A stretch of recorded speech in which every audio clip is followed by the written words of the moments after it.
What's good, YouTube? It's your boy, Blue Blood Sports TV, back at y'all with another one. So I know we've been talking at big fight last night. We had Canelo Alvarez versus GENNADY, Golovkin, man. And just like I predicted, I said that Canelo Alvarez was outsmart and outboxed GENNADY, Golovkin. And I know people gonna say he slugged with him. And what I mean by outboxing him, I meant that he was gonna outsmart him, right? And that's exactly what it did. And we saw that GENNADY Golovkin could not make adjustments. He couldn't make adjustments, right? And then now they're throwing each other under the bus because now Golovkin is saying that, well, Canelo didn't fight the proper Mexican style. What is the proper Mexican style? And that's borderline racist. That's borderline racist. What do you mean he didn't fight the proper Mexican style? And then we get Abel Sanchez. Abel Sanchez is throwing Golovkin under the bus. That's what Abel Sanchez is doing. He said that Golovkin refused to fight the fight that they follow the game plan and fight the fight that they set forth. He refused to do it. He said that they knew Canelo was going to come forward and try to bang, but he wanted Golovkin to bang with Canelo. So at the end of the day, Abel Sanchez is basically saying that he said that Golovkin chose to box when he felt Canelo coming forward. So in a nutshell, Abel Sanchez is saying that Canelo Alvarez had Golovkin scared to bang with him. And that's the way it looked, because we saw Canelo Alvarez dropping body shots, banging with him on the inside and pushing Golovkin back. And we saw that, like I told y'all before, GENNADY Golovkin, Oscar De La Hoya stated this a very long time ago. He said that Golovkin cannot fight going backwards. And he said that Canelo would beat him. And that's when Oscar De La Hoya stated that he would beat him personally. But he said that Canelo would definitely beat him. He said because he realized, he watched him, he studied him, and he can't fight going backwards. Okay, so that leads us to this fight. So we saw that Kell Brook even backed Golovkin up, right? We saw Willie Monroe have success on the inside with Golovkin. Then we saw Danny Jacobs have success, and then Danny Jacobs just chose to wait too long. That's what Danny Jacobs did, man.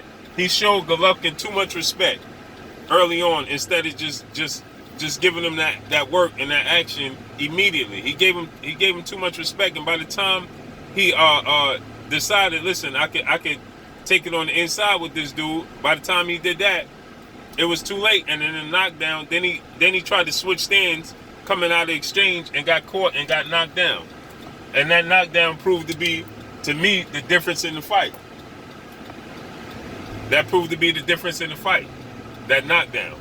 You know, he made a mistake of trying to change his stance coming out of exchange, and he got caught. He never was hurt, but he got dropped. And that proved to be the difference on the scorecards, especially with GENNADY Golovkin being the champion. Now that leads us to the victory. Now Canelo gets the victory, the big victory, split decision. I had Canelo winning this fight all the way. I thought Canelo won at least 4 or 5 rounds out of the first 6 rounds. So I had Golovkin winning the first round. I had Canelo winning round 2 and 3. I had Golovkin winning 4. I had Canelo winning 5 and 6. Right?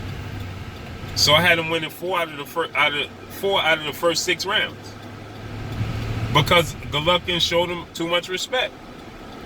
So now that leads us to Canelo Alvarez versus Jermall Charlo.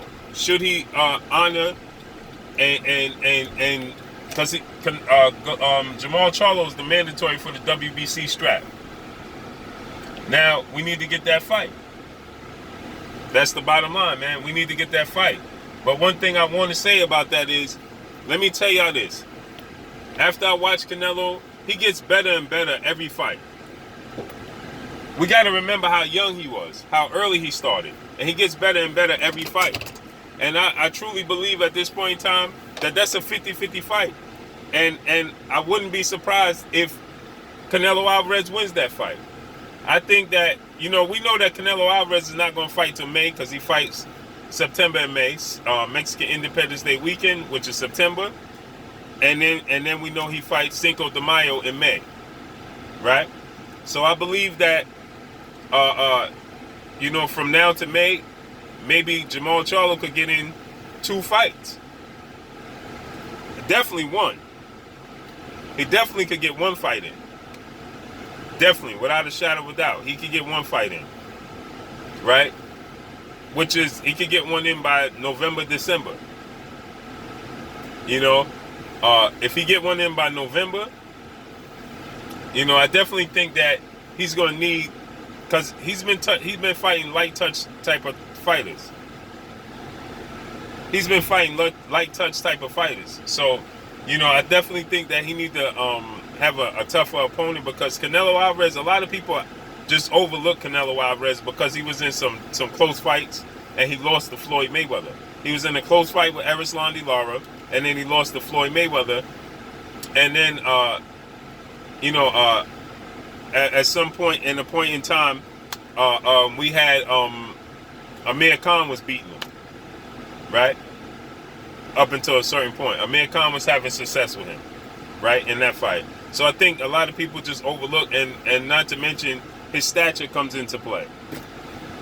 His stature comes into play. Everybody says that how small he is. You know, he's not that big. You know, he's bulky, but he's not big. You know what I'm saying? If you see him next to Golovkin, you see him next to Charlo, you know, the Charlo brothers, he's small compared to them in stature and height. You know, he's thick, but he's short. You know what I'm saying? So I think that comes into play too.